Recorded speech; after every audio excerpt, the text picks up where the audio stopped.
Alhamdulillah wa salatu wassalamu ala Rasulillah. We're reciting Surah Al-Ra'd. Surah Al-Ra'd is a surah that was revealed in around the middle of the Meccan era, so probably around the 5th or 6th year after the prophetic message began. And Surah Al-Ra'd, of course, is a very powerful surah. It's a surah that focuses on Tawheed and worshipping Allah. It's also a very beautiful surah in that it gives glad tidings to those who believe and it warns of severe punishments to those who reject. We'll concentrate on one verse in today's khatira, and it is a verse that we have heard 100 times. The khatibs always mention it, and that is that famous verse, إِنَّ اللَّهَ لَا يُغَيِّرُ مَا بِقَوْمٍ حَتَّى يُغَيِّرُ مَا بِأَنفُسِهِمْ. That Allah does not change the status of a group, a nation, a qawm, until they change what is in each and every one of themselves. إِنَّ اللَّهَ لَا يُغَيِّرُ مَا بِقَوْمٍ. The qawm doesn't change until the nafs changes. It's a simple ayah. Now a lot of people don't even look at the context that Allah Azza wa Jal in the same verse begins it by talking about the blessings of Allah and being saved from Allah's punishment. لَهُمْ مُعَقِّبَاتٌ مِّن بَيْنِ يَدَيْهِمْ مِنْ خَلْفِهِ يَحْفَظُونَ مِنْ أَمْرِ اللَّهِ. That the righteous people, Allah says, they will have angels behind them and in front of them. لَهُمْ مُعَقِّبَاتٌ مِّن بَيْنِ يَدَيْهِ وَمِنْ خَلْفِهِ يَحْفَظُونَهُ. They are protecting him from the command of Allah. Now Ibn Abbas and others, they explain this and they say that we've already said no one can protect you from Allah other than Allah. No one can protect you from Allah other than Allah. So Allah Azza wa Jalla says that the righteous people have angels that will protect them by the permission of Allah from the command of Allah. And what this means is that if there is a general punishment, or if there is an accident or any type of musibah, and in the last second a person is saved, this is the angels protecting that person. This is Allah Azza wa Jalla's qadr, that he should have died or he should have been harmed, but this person was saved. لَهُمْ مُعَقِّبَاتٌ مِّن بَيْنِ يَدَيْهِ وَمِنْ خَلْفِهِ يَحْفَظُونَ أَمْرَ اللَّهِ. And then Allah says this phrase, that the qawm will not be changed until the nafs changes. And then Allah says, وَإِذَا أَرَادَ اللَّهُ بِقَوْمٍ سُوءًا فَلَا مَرَدَّ لَهُ. But once Allah intends to destroy or any evil for a group of people, nobody can come between it. The beauty of this verse, it begins by protection of Allah. It ends talking about the punishment of Allah. And right in the middle is this phrase, that Allah does not change the status of a nation until they change what is in themselves. And this verse, we have heard our khatibs and our imams and our scholars emphasize it because it is worthy of emphasis. I want to concentrate on two elements of this verse. Firstly, an element of pragmatism. Secondly, the element of optimism. This verse is a pragmatic and optimistic verse. What do I mean by this? Think about it. If Allah Azza wa Jal had told us that success is based upon changing the nation, if Allah Azza wa Jal had told us that you will be tested and tried based upon community, we would have all failed. But Allah says, I'm not looking at the group, I'm looking at the individual. I'm not looking at the community, I'm looking at what you have done. And so there's an element of pragmatism that you need to do what you are capable of doing. And the world, whatever is happening, Allah is not going to ask you about it. In the face of so much problems in the world, Palestine, Kashmir, Iraq, Guantanamo, the list goes on and on and on. Allah Azza wa Jalla is saying, I'm not going to ask you about all of that. You will not be asked about how you changed the global situation. But you will be asked about, did you change yourself? Pragmatic. Our religion does not place a burden on us more than what we can bear. And there's also optimistic in that, and this is the beauty of Islam.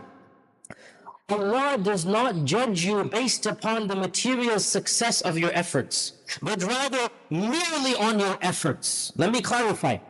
No company, no boss, no corporation cares about how much effort you put in. They want to see the output. What are the results? Whether it took you 1 minute or a year, all they care about is the success of the result. That's the only they're focused on. The only exception is Allah subhanahu wa ta'ala, where the result is really and truly not your care. Allah explicitly says to our Prophet sallallahu alaihi wasallam, إِنَّمَا عَلَيْكَ الْبَلَاغُ وَعَلَيْنَا الْحِسَابُ. Your job is only to convey. Our job is to see what will happen after that. Your job is only to preach. Whatever happens, that's not your business. Whether they accept you, whether they reject you, that's not your business. And this shows us that in our religion, Allah Azza wa Jal is not asking us about what actually happened from the fruits of our da'wah, from the fruits of our religiosity. Suppose we weren't able to change the crises in the world. Suppose we couldn't come to a Palestinian solution. Suppose we couldn't bring peace in the Middle East. You know what? Allah is not going to ask me and you about that, because it's not my job. It's not my capability. But Allah will ask a very simple question. What did you do based upon your talents, your time, your energy, your circle of influence? That is what Allah will ask you. Allah is not going to ask you about things beyond your control. And so this verse is a pragmatic and an optimistic verse. Be realistic. What change can I do? I can change myself. I can bring an influence in my friends and family, in my neighborhood, in my workplace, my circle of influence. This is what I can change. Now, if every one of us did this type of attitude, if every one of us had this type of attitude, we would realize that if all of us worked within our own sphere of influence, then wallahi, a lot of change would in fact happen in society. And the example that some of the scholars of the past gave is that of a group of people immersed in darkness. And every one of them started lighting a candle or a flashlight, or in these days we take out our iPhone and put the flash app onto it, right? If all of us, if we were pitched in darkness, if all of us brought a little bit of light, what would happen? The room would become shining bright. But if every one of us said, you know what, the room is too big. My one phone is not going to bring about any light. My one candle will not help the rest of the room. It's too big. If we all thought like this, we would fail ourselves and fail society. And this is exactly what Allah Azza wa Jal is intending. That think of yourself and your family. And when you think of yourself and your family, society will benefit. If every one of us concentrated on the tangibles, what is realistic? What can I change? What is the influence I can have? And the fact of the matter, brothers and sisters, every one of us has a unique role to play for the ummah. Every one of us. Think about it. The talents that you have, forget even talents, the circle of influence you have. Nobody in the world has the same circle of influence. Period. Your circle of influence, your family, friends, your relationships with them are absolutely unique. I have a role to play. You have a role to play. The rich have a role to play. The poor have a role to play. The talented in the media have a role to play. The talented in any field has a role to play. And if every one of us understood, as Allah says in the Quran, that we need one another, that Allah made you differently, that Allah made you with different talents. This is a verse in the Quran, that Allah created you differently so that لِيَتَّخِذَ بَعْضُكُمْ بَعْضًا سُخْرِيًّا, that each of you could benefit from the other in what they're doing.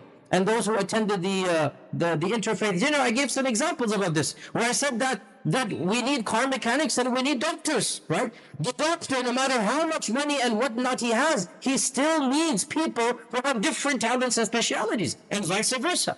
And Allah, in His beauty, in His majesty, He created all of us differently, such as the ummah. Allah does not change the status of a group until they change what is in themselves. Brothers and sisters, our religion, wallahi, it is a simple religion. It's a beautiful religion. It's a practical religion, pragmatic religion. Do what you can to better yourself. And you know what? Even if you don't change the world, even if you don't, and you don't see the effects of that change, at least by changing yourself, you have saved yourself from the punishment of Allah. What better reward do you need? Even if you don't bring about world peace, even if you don't solve this and that problem, simply by being a better person. Be selfish in this regard. What is in it for me? Your safety and my safety. Even if you don't bring about an actual, and this is why, for example, again, we commented on Surah Yusuf when I gave the tafsir, when Allah mentions Yusuf alayhi salam giving da'wah to the prisoners, Ya sahibay as-sijn, there's a whole page. All my fellow prisoners, all my fellow brothers in prison, He keeps on telling them da'wah. Allah does not tell us whether they converted or not. The story is simply just missing. Why? There is a wisdom here that Yusuf did his job by preaching. Whether they converted or not is honestly irrelevant. It really is irrelevant. Yusuf did his job by telling the people about Islam. And that's exactly what this verse tells us. Mind your business and make sure that you do it well. Make sure you are righteous in your lives. Make sure you live an exemplary life. And what happens to the nation, to the world, to the society? You don't have a direct impact, even though we said indirectly you will. Indirectly you will. Every one of us that lights a candle will bring some light. But Allah is not going to ask us about the problems that are happening as long as we take care of ourselves. Brothers and sisters, think about the simple verse. Allah's blessings and indeed Allah's adhab is based upon individuals. Society is nothing other than composed of me and you. And society, when society is evil, this is an indication that me and you are evil. And if each one of us strives to be righteous, then society itself becomes righteous. Brothers and sisters, the fact of the matter is, I go into a tangent here, but the fact of the matter is, and I firmly believe this, that we as Muslims are the last remnants of true religiosity on earth. What does it mean to be a religious person? And if we don't live up to that, then we will not be living up to humanity itself. Allah says, you are shuhada lin-nas. Do you know what that means? Shuhada lin-nas. It means you are going to be witnesses to mankind. Allah has said, I have created you to be shuhada lin-nas. And what that means is me and you, we have a vision to give to humanity, and that is to show them what is a religious person. What does it mean to worship God? If they don't believe, alhamdulillah, we have done our job. And if they believe, alhamdulillah, we have still done our job. Allah looks at our sincerity and our efforts, and the results are up to Him. That's not my business even. And that's the beauty of our religion. May Allah Azza wa Jal help us all to perfect ourselves. May Allah Azza wa Jal make us of those who live righteous life and be role models to our family and friends and communities. May Allah subhanahu wa ta'ala bless us with this religion of Islam as believers, as worshippers, as people who are living in this dunya, and inshallah as well in the akhirah. Wassalamu alaikum wa rahmatullahi wa barakatuh.